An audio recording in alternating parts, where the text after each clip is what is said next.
ये होती है बेटी, ये होती है बहन। मैंने आज तक जो भी किया है उसमें मेरा कभी भी ये मतलब नहीं था कि मेरे भाइयों को नुकसान पहुंचे। मरियम भाभी के साथ इतने जुल्म, इतनी ज्यादतियां हुई इस घर में। वो तो बाहर से आई हुई औरतें हैं अम्मी, जिनको मैं नुकसान पहुंचाना चाह रही थी। प्लीज ये नाजो की बातों में आकर हमें समझाने के बजाय आप नाजो को समझाना शुरू करें। क्योंकि वो हमारा घर बर्बाद करेंगी। लेकिन उन्होंने अपने भाई के सामने इस घर की इज्जत, हम सबकी इज्जत का पास रखा। नाज़ो की अम्मी तो सारी हकीकत जान चुकी हैं, इसीलिए वो इस बात पर पछता भी रही हैं और नाज़ो से नाराज़ भी हैं। और नाज़ो अपनी अम्मी को मनाने के लिए ही उनसे एक बार फिर बात करने की कोशिश करेगी और उन्हें यही समझाएगी कि मैंने जो कुछ किया वो सिर्फ अपने इस घर के लिए किया, क्योंकि बाहर की औरतें हमारे घर का माहौल को ख़राब कर रही थी और मैं उन्हें अपने घर को बर्बाद नहीं करने देना चाहती। यहाँ पर लेकिन नाज़ो की अम्मी को ये बात समझ आ चुकी है कि इस घर में जितनी भी खराबियाँ हुई हैं वो सिर्फ और सिर्फ नाज़ो की वजह से ही हुई हैं।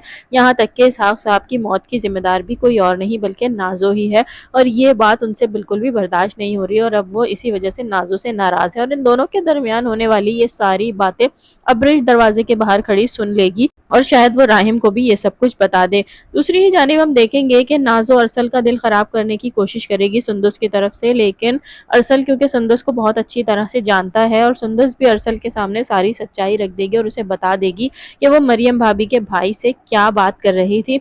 और यहाँ पर अरसल को बहुत ज़्यादा अफसोस भी होगा और वो अपनी अम्मी से यही बात करेगा कि मरियम भाभी पर इस घर में इतने जुल्म हुए लेकिन उन्होंने अपने भाई को आज तक कुछ नहीं बताया, सब कुछ छुपाती रहीं।